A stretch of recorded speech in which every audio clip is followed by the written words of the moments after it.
नमस्कार, बुलेटिन में स्वागत है आपका। मैं हूं आपके साथ मनु तेवतिया। केंद्रीय गृह मंत्रालय ने कांग्रेस अध्यक्ष राहुल गांधी की विदेशी नागरिकता के सवाल पर उनसे जवाब मांगा है। गृह मंत्रालय ने बीजेपी नेता सुब्रमण्यम स्वामी की चिट्ठी के बाद राहुल को नोटिस जारी किया है। राहुल को 15 दिनों के अंदर नोटिस का जवाब देना है। बता दें कि स्वामी ने अपने पत्र में राहुल के ब्रिटिश नागरिक होने का दावा किया है। उधर कांग्रेस ने स्वामी के इन आरोपों का खंडन किया है और राहुल को जन्म से भारतीय बताया है। स्वामी ने अपनी शिकायत में दावा किया है कि 2003 में ब्रिटेन में बैकऑप्स लिमिटेड नामक कंपनी का रजिस्ट्रेशन हुआ था। इस कंपनी का पता 51 साउथ गेट स्ट्रीट, विंचेस्टर, हैम्पायर है और राहुल इसके एक निदेशक और सचिव थे। स्वामी ने अपनी शिकायत में यह भी दावा किया है कि कंपनी के फाइल किए गए वार्षिक रिटर्न में राहुल की जन्मतिथि 19 जून 1970 अंकित है और नागरिकता ब्रिटिश बताई गई है। 17 गृह मंत्रालय ने स्वामी की शिकायत के आधार पर राहुल गांधी को अपना पक्ष रखने और 15 दिन के भीतर इसका जवाब मांगा है।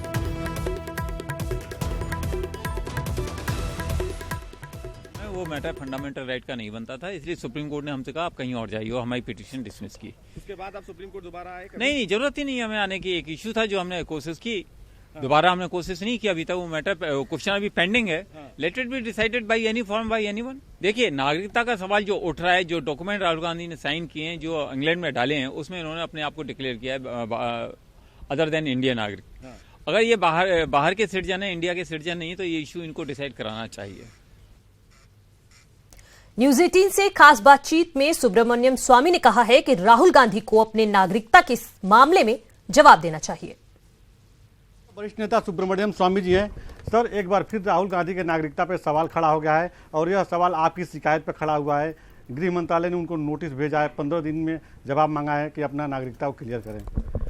पहली कब रेज हुआ मैं नहीं जानता। एक ही बार मैंने तो जो हमारे लोकसभा के सभा अध्यक्षा हैं सुमित्रा महाजन, उसको दिया था। उन्होंने एथिक्स कमेटी को भेज दिया था। उसका अध्यक्ष थे अडवाणी, उन्होंने उस पर कोई कार्रवाई नहीं की। और अब जब चुनाव डिक्लेयर होने के बाद कई लोग आए थे अमेठी से और मुझसे डॉक्यूमेंट्स ले गए थे और वहाँ इंडिपेंडेंट कैंडिडेट ने फाइल किया था और रिटर्निंग ऑफिसर ने कहा कि इसका तो मैं फैसला नहीं कर सकता कि वो नागरिक हैं नहीं हैं, ये तो होम मिनिस्ट्री को कहना पड़ेगा। तो फिर मैंने होम मिनिस्ट्री को एक रिमाइंडर भेजा कि मैंने आपको सारे डॉक्यूमेंट्स भेजे थे, आपने अपनी इंक्वायरी पूरा कर दी कि नहीं। तो आज सुबह मुझे बताया गया कि हाँ, हमने उसको नोटिस भेजा है, उसके जवाब लेना ही पड़ेगा।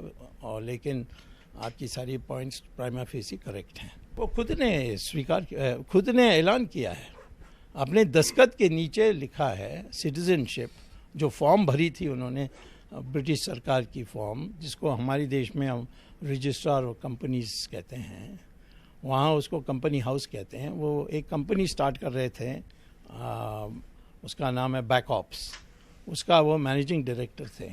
उस कंपनी का उन्होंने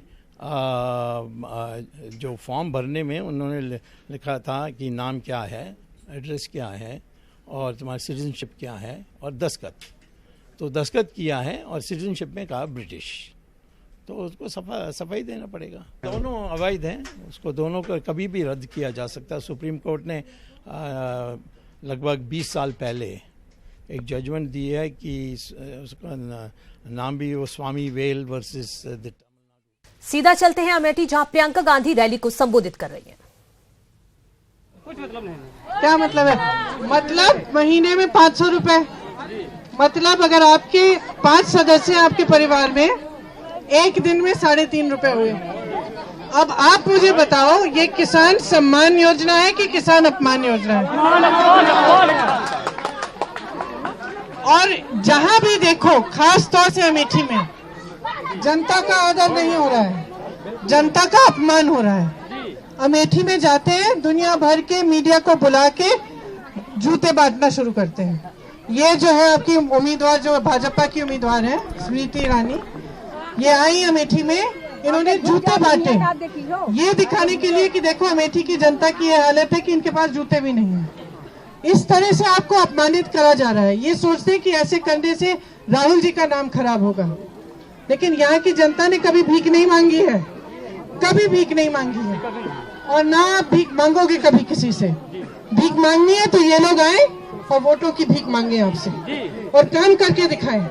5 सालों में इनकी सरकार रही है, प्रदेश में सरकार रही है और केंद्र में सरकार रही है। क्या किया? केंद्रीय विद्यालय राहुल जी खोलने जा रहे थे, इन्होंने विज्ञापन देखा, राहुल जी का चेहरा था, बंद करवा दिया, कहीं और ले गए। IIIT उसके लिए पैकेज था, बंद करा दिया। मैट्रिक बंद करा दिया। कहाँ है वो सूची? इतनी लंबी सूची है उन प्रोजेक्टों का कि जो बंद कराई इन्होंने कि मुझे खुद ही याद नहीं रहता कहाँ है वो सूची, कहाँ है, किसके पास है। पढ़ के सुनाती हूँ। FDDI, IIIT, NIFT, एम्स का अस्पताल रायबरेली में, RGIPT, हिंदुस्तान पेपर मिल, जो फूड पार्क था, रेल कोच की जो फैक्ट्री का उसको उसमें जो नया करना था वो, रेल की नील प्लांट, CRPF का ट्रेनिंग सेंटर, सारा बंद कराया इन्होंने। अगर इनकी नियत ठीक थी, अमेठी की जनता की भलाई चाहते, तो उनको क्या मतलब था कि यहाँ से सांसद कौन है? 5 सालों में मौका था, केंद्र में सरकार थी, प्रदेश में सरकार थी, कम से कम ये जो प्रोजेक्ट राहुल जी ने चालू किए थे ये तो चलने देते अगर कुछ नया करना नहीं था तो। लेकिन इनकी नियत ठीक नहीं है, इनके हित में आप नहीं है। ये चाहते हैं कि यहाँ राहुल जी की बस बदनामी हो और ये देश में ये चाहते हैं कि सत्ता इनके पास रहे बस। और सत्ता की मोह है और सत्ता की माया में घिरे हुए हैं, पूरी तरह से घिरे हुए हैं। ये बस यही चाहते हैं कि ये आगे बढ़े, इनके जो उद्योगपति मित्र हैं वो आगे बढ़े। आपको पता है आपसे बीमा ली जाती है, किसान बीमा देते हैं आप? जी देते हैं। देते हैं? कहाँ जाती है वो बीमा जानते हैं? हाँ बिल्कुल। कुछ बड़े उद्योगपति हैं, जितनी भी बीमा आपसे ली जाती है देश भर के किसान से, आज भाजपा सरकार में उद्योगपतियों का 10,000 करोड़ रुपए का फायदा हुआ है किसानों की बीमा से।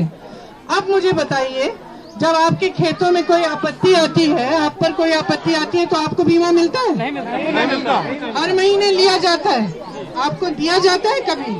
मैं पूरे प्रदेश में घूम रही हूँ, फैजाबाद के किसानों से मिली हूँ, वाराणसी से, भदोही से, अब जहाँ पूछूं मैं गई हूँ, बुंदेलखंड के किसानों से मिली हूँ, बस्ती के किसान, जहाँ जहाँ गई हूँ किसानों से मिली हूँ और उन्होंने मुझे ये बात बताई है कि जब आपत्ति आई है मुझे एक ऐसा किसान नहीं मिला जिसको बीमा मिली, एक नहीं मिला। बल्कि पश्चिमी उत्तर प्रदेश के आलू किसानों ने मुझे बताया कि बीज का दाम अपने उपज के दाम से ज्यादा है। आज इतनी आपत्ति है किसानों पर, तो ये आपकी मदद नहीं चाहते, आपको आगे नहीं बढ़ाना चाहते। और राजनीति 2 तरह की होती है। एक राजनीति में नेता होता है जो समझता है कि जनता ने उसे बनाया है, वो राजनीति आपने अमेठी में देखी है। मेरे पिताजी के समय से आपने यही देखा है कि वो सब समझते थे, राहुल जी समझते हैं कि सत्ता आपने दी है, काम आपके लिए कर रहे हैं, सेवा आपकी करनी है, समर्पित आपके लिए होना है। एक दूसरी राजनीति है जो इसके विपरीत है, जो बिल्कुल उनकी समझ से बाहर है ये बात कि जनता ने उन्हें बनाया है। मंच पे खड़े हो जाते हैं, बड़े बड़े मंच लगाते हैं, बड़ी बड़ी भाषण देते हैं, कभी इस हवाई जहाज में उड़ के अमेरिका चले जाते हैं, कभी जापान चले जाते हैं, और आपको यही दिखता है। और बड़े बड़े प्रचार दिखते हैं कि नौजवानों के लिए 2 करोड़ रोजगार होंगे हर साल, किसानों की दुगनी आमदनी होगी, 15 लाख आपके खाते में आएंगे। सब प्रचार 5 सालों में आपने खुद देख लिया है इस प्रचार की असलियत। क्योंकि अगर ये प्रचार असली होता, अगर आपके हित में राजनीति होती तो ये काम हुए जाते। आपने खुद यहाँ देखा है राजीव गांधी के समय से लेकर अब तक, जब राजनीति ऐसी होती है कि आपके पक्ष में काम करे तो काम होते हैं, आपकी समस्याओं को हल करने के लिए प्रयास होता है और आपकी समस्याएं हल होना शुरू होती हैं। विकास के कार्य ऐसे होते हैं कि कभी रुकते नहीं हैं। आज एक सड़क बनाई तो आसपास की 2 सड़कें और बनानी पड़ेंगी, बिजली के खंभे लगे, तार लगने हैं, बिजली आएगी, पाठशाला बनी तो बड़ी पाठशाला बनानी पड़ेगी, अगर बड़ी पाठशाला बनी तो विश्वविद्यालय बनाना पड़ेगा। तो विकास के कार्य जो है कभी रुकते नहीं है, ये चलते रहते हैं। इसलिए ये कभी कभी लगता है कि ठीक है ये काम हो गया, लेकिन ऐसे 10 काम है जो और होने हैं। लेकिन अगर आपका ऐसा सांसद नहीं है जो आपकी समस्याओं को हल करना चाहे, जो आपका विकास दिल से चाहे, तो ये विकास एकदम रुक जाता है। तो आपके पास ऐसा सांसद है। राहुल जी की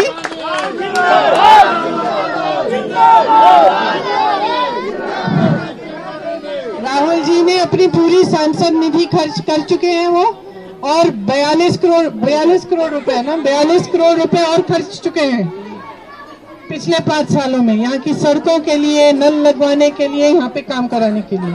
अगर केंद्र में हमारी सरकार आई इस बार, तो हम बहुत और काम कर सकते हैं। तमाम रुके हुए प्रोजेक्ट दोबारा चालू कर सकते हैं और यहाँ का खूब विकास हो सकता है।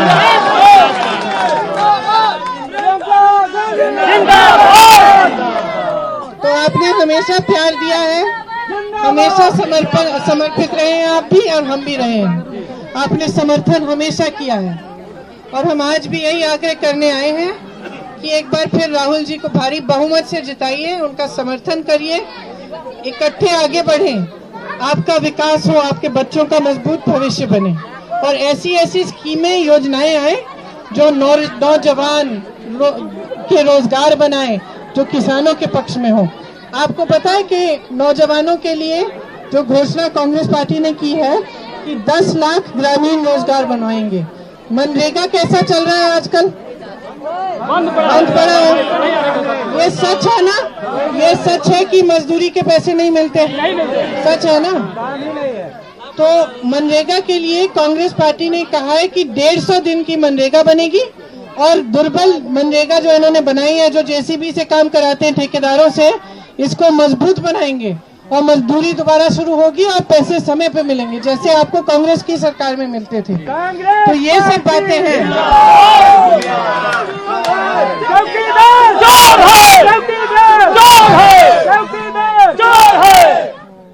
तो आप जागरूक हैं पहले से, और यहाँ की मैं हमेशा इस बात पर बहुत गर्व करती हूँ कि अमेठी की जनता बहुत जागरूक है।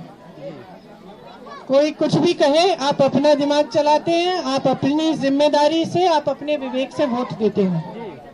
और जागरूक इसलिए हैं क्योंकि आप बहुत शिकायत भी करते हैं और नाराज भी करते हैं और गुस्सा भी करते हैं। और सबसे बढ़िया बात तो यही है, मैं आती हूँ, शिकायत सुनती हूँ, तो मुझे अच्छा लगता है कि यहाँ का लोकतंत्र मजबूत है, कि आपकी आवाज उठ रही है, कि आप कह रहे हैं ठीक है सड़क बनाई, अब इसमें खड़ंजा लगाओ, खड़ंजा लगाया, चलो इसको ठीक करो पूरा इसको। ये सब अच्छा लगता है। करो, मजबूत बनो, अपनी शक्ति को बढ़ाओ, लोकतंत्र की शक्ति को बढ़ाओ। और 6 तारीख को जब वोट डालने जाओगे, राहुल जी को भारी बहुमत से जिताओ।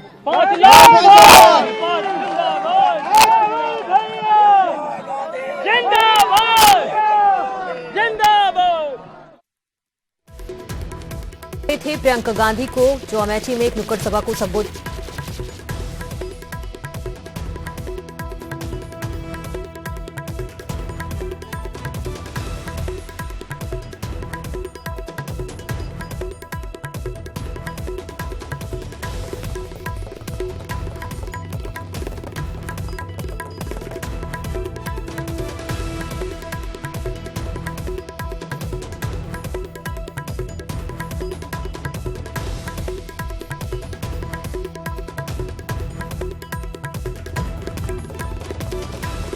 तो आप सुन रहे थे प्रियंका गांधी को, जो अमेठी में नुक्कड़ सभा को संबोधित कर रही थी। इस दौरान उन्होंने स्मृति ईरानी पर भी बड़ा हमला बोला। उन्होंने कहा कि स्मृति ईरानी यहां पर जूते बंटवाती हैं, जिससे अमेठी की जनता का अपमान होता है। इसके साथ ही प्रियंका गांधी ने राहुल गांधी को भारी मतों से वोट देकर जिताने की अपील की।